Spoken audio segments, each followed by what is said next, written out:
नमस्कार दोस्तों, स्वागत है एक बार फिर से आपका मेरे YouTube चैनल स्कूल मैथमेटिक्स में। दोस्तों, इस समय हम CBSE के एडिशनल प्रैक्टिस क्वेश्चंस को सॉल्व कर रहे हैं और लास्ट वीडियो में मैंने क्वेश्चन नंबर 8 तक को कवर कर लिया था।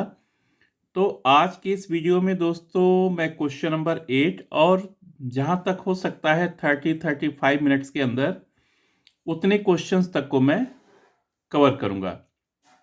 और दोस्तों, आपसे रिक्वेस्ट है कि अगर आपको ये वीडियो यूज़फुल लगता है तो ये वीडियो आप और भी नीडी स्टूडेंट्स जो होते हैं, जिन स्टूडेंट्स को ज़रूरत है, उनको आप शेयर कीजिए, जिससे और भी स्टूडेंट्स को इसका फ़ायदा मिले। तो ठीक है दोस्तों, चलिए हम शुरू करते हैं क्वेश्चन नंबर 8 से। तो क्वेश्चन नंबर 9 से हमें शुरू करना है ये।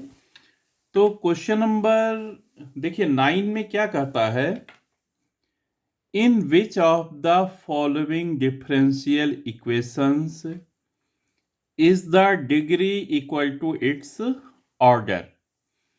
तो इसमें आपको ए बी सी और डी 4 डिफरेंशियल इक्वेशंस दिखाई दे रहे होंगे या लिखे गए हैं।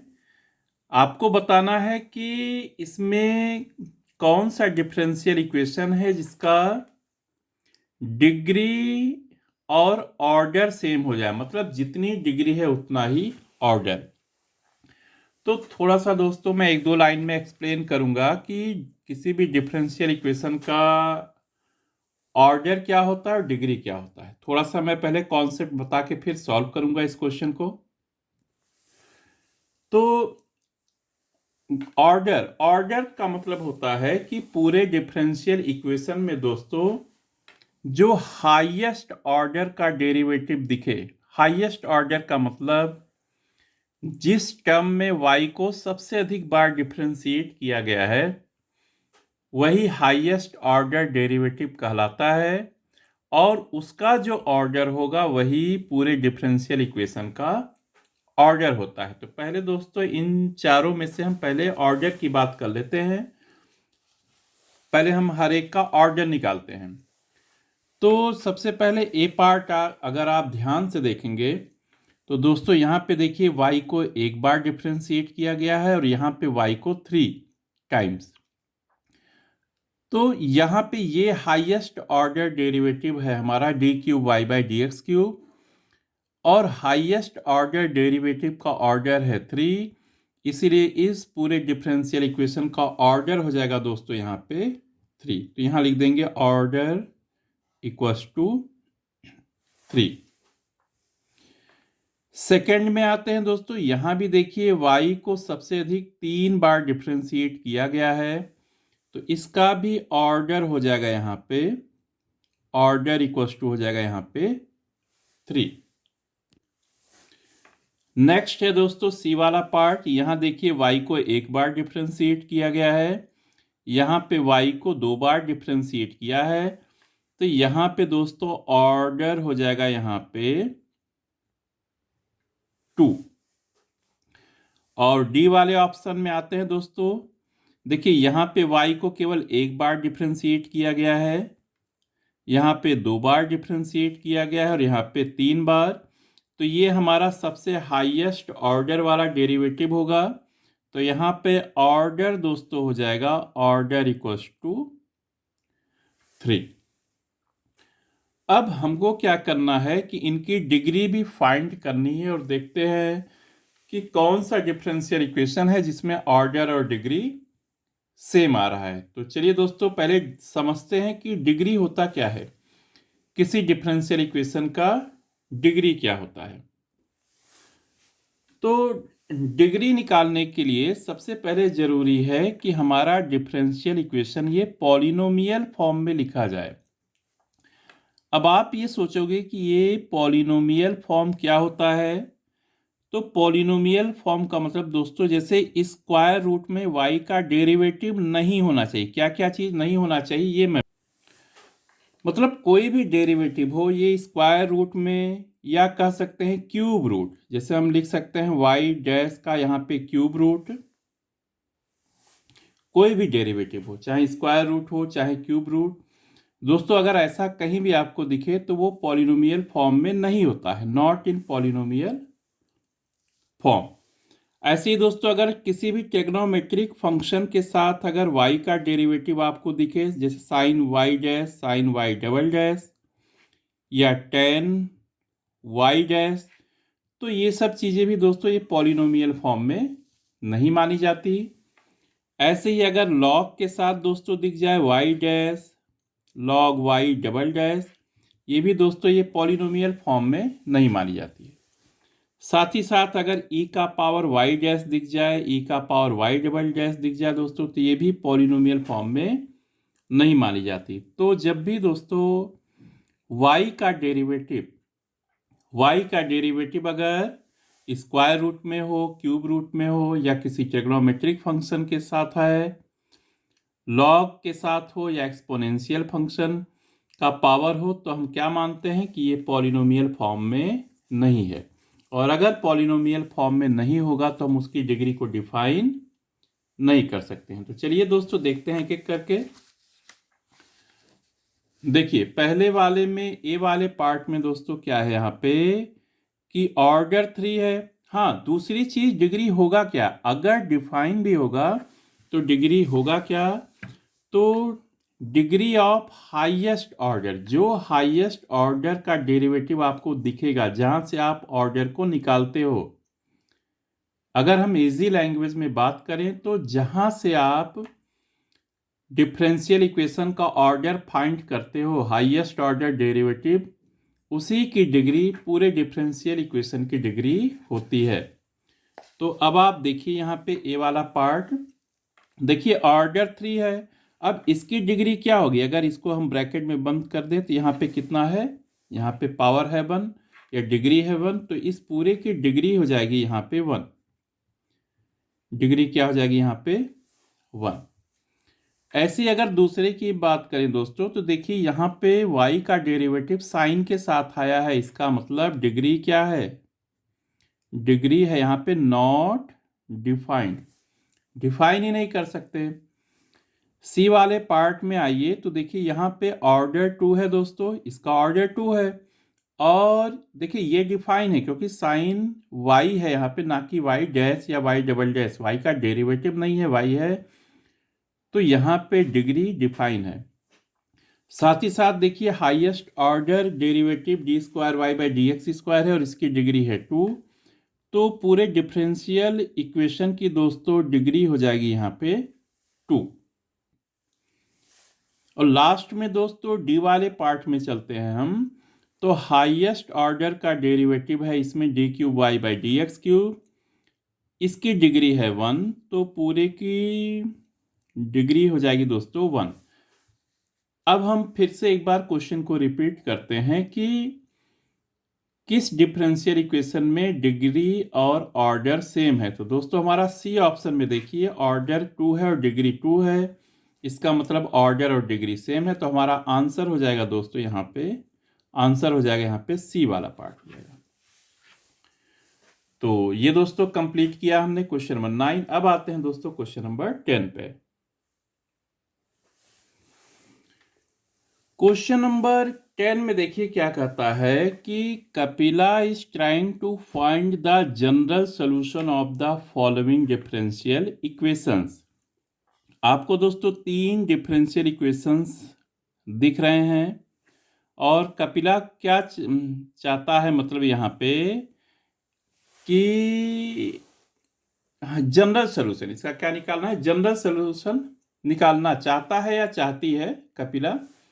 तो जनरल सॉल्यूशन निकालने के लिए दोस्तों इसमें कह रहा है कि which of the above becomes variable separable by substituting y equals to bx where b is a variable. दोस्तों सब्स्टिट्यूशन मेथड आपने पढ़ा होगा, डिफरेंशियल इक्वेशन को हम सॉल्व करते हैं कितने केसेस में, एक वेरिएबल सेपरेबल है, एक होता है होमोजीनियस डिफरेंशियल इक्वेशन और एक होता है linear differential equation of first order.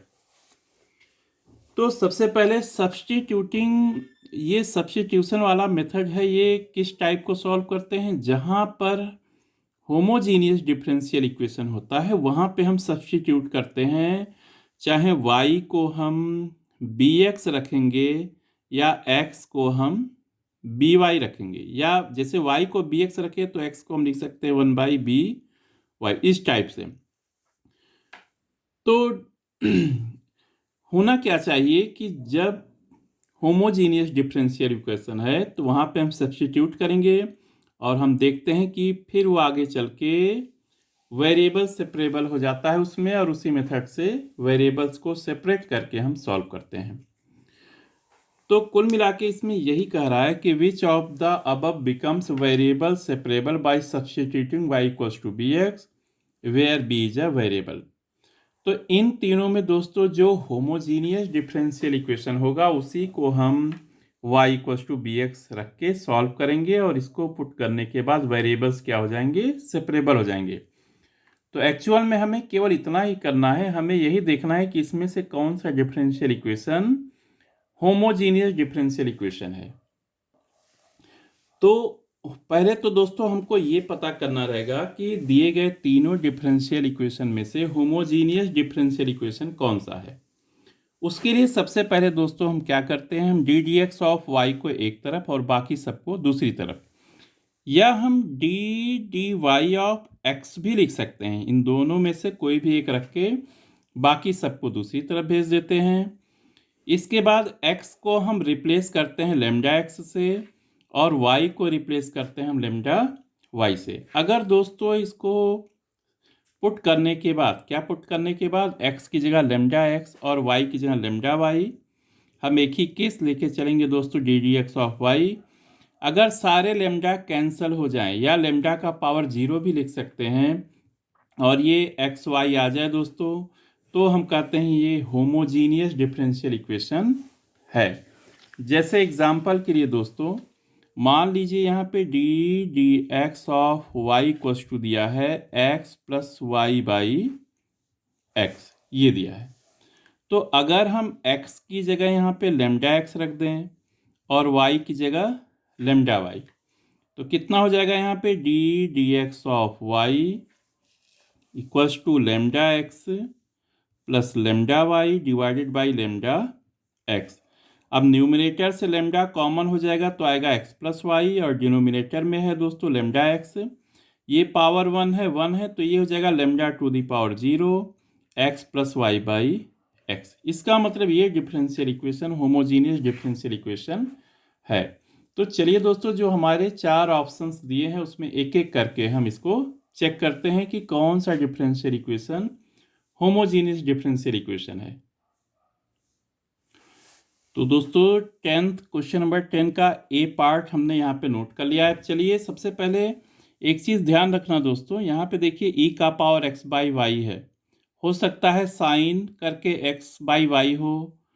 तो अगर x न्यूमरेटर में है y डिनोमिनेटर में है तो सबसे अच्छा हमारा क्या होता है कि dx बाई डी को फाइंड करना। अगर यहाँ पे y बाई एक्स होता दोस्तों तो हम dy बाई डी को फाइंड करते। तो चलिए इसको हम एक बार सेपरेट करते हैं। तो x into e to the power x by y d x equals to y into e to the power 3x by y d y.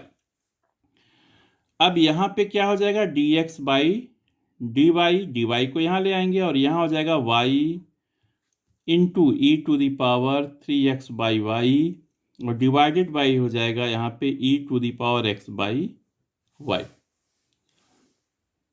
अब दोस्तों हमें क्या करना है, हमें चेक करना है कि ये होमोजीनियस है कि नहीं।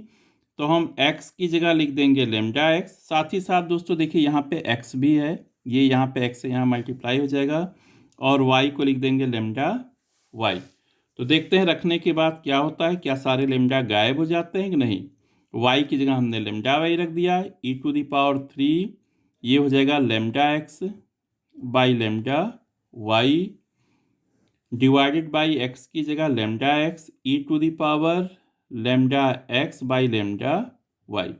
इसका मतलब यहाँ लेमडा से लेमडा कैंसिल, यहाँ भी कैंसिल हो जाएगा, यहाँ भी कैंसिल हो जाएगा, तो सारे लेमडा कट गए। तो दोस्तों ये हो जाएगा y into e to the power 3x by y divided by यहाँ हो जाएगा x into e to the power x by y. अब यहाँ लेमडा कहीं नहीं दिख रहा है तो हम लेमडा की पावर 0 भी लिख सकते हैं। तो दोस्तों ए वाला हमारा जो पार्ट है ये होमोजीनियस डिफरेंशियल इक्वेशन है, ये होमोजीनियस डिफरेंशियल इक्वेशन है। इसका मतलब ए वाले पार्ट को हम y equals to b x रख के सॉल्व कर सकते हैं और साथ ही साथ बाद में इसमें क्या होगा, वेरिएबल सेपरेबल हो जाएगा। तो ए तो चलो ठीक है। अब हम देखते हैं बी वाले पार्ट को। दोस्तों देखिए, बी वाले पार्ट में भी रख के देखते हैं हम, और थर्ड वाले बी मतलब सेकंड वाले पार्ट में भी रख के देखते हैं और थर्ड वाले पार्ट में भी। तो करते हैं दोस्तों सेकंड वाले पार्ट को। इसमें सेकंड है हमारा 2x plus 1 d d x of y equals to 3 minus 2y। अब दोस्तों ये हो जाएगा यहाँ पे d d x of y equals to 3 minus 2y divided by 2x plus 1। तो चलिए यहाँ भी सब्सटीट्यूट करते हैं, x की जगह लेमडा एक्स रख देंगे, y की जगह लेमडा वाई रख देंगे। तो ये हो जाएगा 3 minus 2 lambda y divided by 2 lambda x plus 1। दोस्तों देखिए इसमें लेमडा कहीं भी कैंसिल नहीं हो रहा है, ना तो कॉमन हो रहा है ना तो कैंसिल होगा, तो ये होमोजीनियस नहीं है, यानी कि हम सेकेंड पार्ट को सब्स्टिट्यूशन मेथड से नहीं कर सकते। थर्ड है दोस्तों इसमें d d x of y equals to है इसमें sine x minus cos y. तो यहाँ भी दोस्तों x को क्या रखेंगे, लेमडा एक्स रखेंगे, यहाँ पे sine lambda x minus cos lambda y. यहाँ भी दोस्तों कहीं भी लेमडा एलिमिनेट नहीं हो रहा है, यानी कि इसको भी हम सब्स्टिट्यूशन मेथड से सॉल्व नहीं कर सकते। तो ओनली फर्स्ट वाला जो दोस्तों केस है उसी को हम सब्स्टिट्यूशन मेथड से सॉल्व कर सकते हैं और बाद में वेरिएबल क्या हो जाएगा, सेपरेबल। तो देखिए यहाँ पे Which of the above becomes variable separable by substituting y equals to bx, where b is a variable। तो दोस्तों इसमें एक एक ऑप्शन को हम चेक करते हैं। तो पहला ऑप्शन दोस्तों है a ओनली 1, ये हमने चेक कर लिया है, तो हमारा a वाला आंसर हो जाएगा। इसमें कह रहा है ओनली 1 एंड 2, तो इसमें दोस्तों बाकी के दो तो नहीं है, होमोजीनियस ही नहीं है, तो ये आंसर ही नहीं होगा, केवल हमारा a वाला हो जाएगा। सी कहता है ऑल 1 2 एंड 3, तो ये भी गलत है, ये भी गलत हो जाएगा। नन ऑफ द अबव, ये भी गलत है दोस्तों। ये फर्स्ट वाला हमारा आंसर हो जाएगा, आंसर हो जाएगा इसमें ए। तो ये कंप्लीट हो गया क्वेश्चन नंबर 10। और अब आते हैं हम क्वेश्चन नंबर 11 पे जल्दी से। देखिए 11 में क्या कहता है कि for which of these vectors is the projection on the Y axis 0। दोस्तों यहाँ पे 3 वेक्टर्स हैं और इन वेक्टर्स का प्रोजेक्शन निकाला गया है इसमें वाई एक्सिस पे। तो कहता है कि किस वेक्टर का प्रोजेक्शन क्या हो जाएगा, 0। तो थोड़ा सा मैं दोस्तों प्रोजेक्शन की बात करूंगा, यहाँ पे थोड़ा सा आपको समझाऊंगा फिर सॉल्व करूंगा। दोस्तों यहाँ पे लिखा है, देखिए आप फिगर में देखिए कि एक वेक्टर ए बना है और एक वेक्टर बी। चलिए इनके बीच का एंगल थीटा मान लेते हैं। तो वेक्टर ए के एंड पॉइंट से हम यहाँ पे एक परपेंडिकुलर ड्रॉ करेंगे।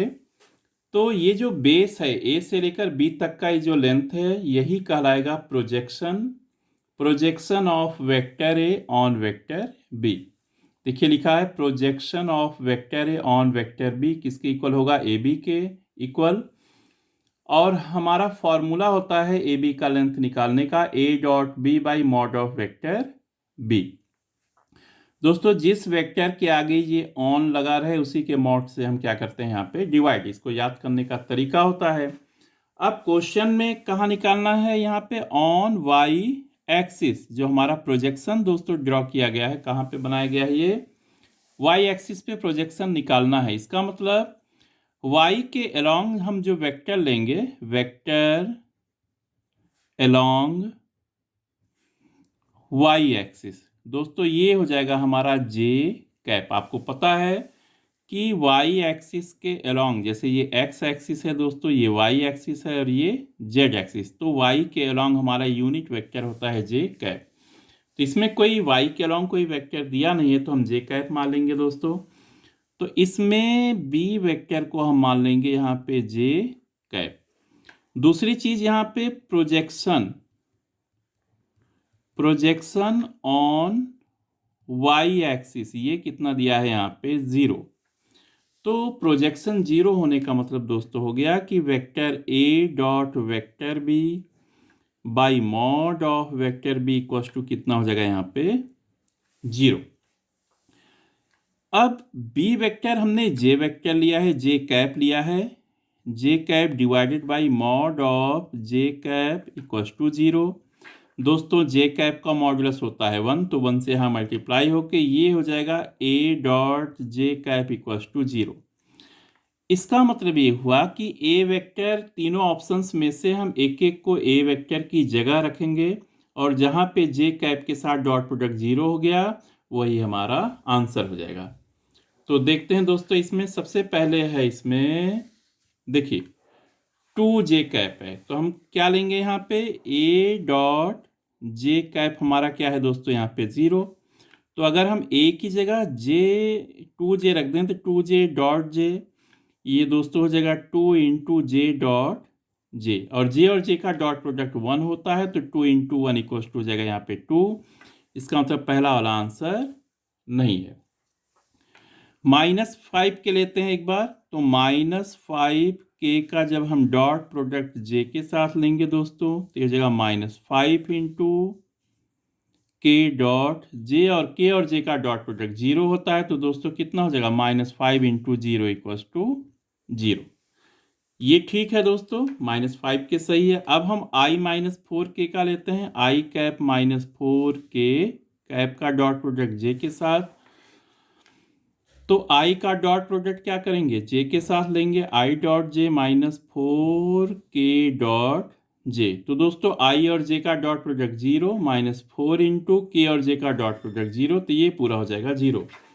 इसका मतलब सेकेंड और थर्ड ऑप्शन हमारा सही है, लेकिन पहला ऑप्शन हमारा सही नहीं है क्योंकि इसका प्रोजेक्शन y एक्सिस पे 0 नहीं हो रहा है। तो आंसर है दोस्तों इसमें, एक तो कह रहा है ओनली वन वाला, ये तो गलत है, ओनली 2 भी गलत है क्योंकि 3 भी है आंसर, ओनली 1 एंड 2 ये भी गलत है दोस्तों, ओनली 2 एंड 3, तो ये डी ऑप्शन दोस्तों हमारा क्या है यहाँ पे सही है, ये है ओनली 2 एंड 3। तो दोस्तों आज का वीडियो बस यहीं तक रखते हैं, और नेक्स्ट वीडियो में मैं क्वेश्चन नंबर 12 और इसके आगे के कुछ क्वेश्चंस को लेकर आऊँगा। तो ठीक है दोस्तों, आप वीडियो को अच्छे से देखिए, आपको वीडियो कैसा लगा आप कमेंट में ज़रूर लिखिए, और रिक्वेस्ट है आपसे आप इसको शेयर भी कीजिए जिससे और भी बच्चों को इसका फ़ायदा मिले। और जहाँ पे जिस पॉइंट पे आपको समझ में ना आए आप कमेंट में किसी भी विदाउट एनी हेजिटेशन आप कमेंट कीजिए, बताइए कहाँ पे प्रॉब्लम हो रही है दोस्तों, वो प्रॉब्लम दूर किया जाएगा। तो ठीक है दोस्तों, जब तक नेक्स्ट वीडियो आता है तब तक के लिए आपको नमस्कार।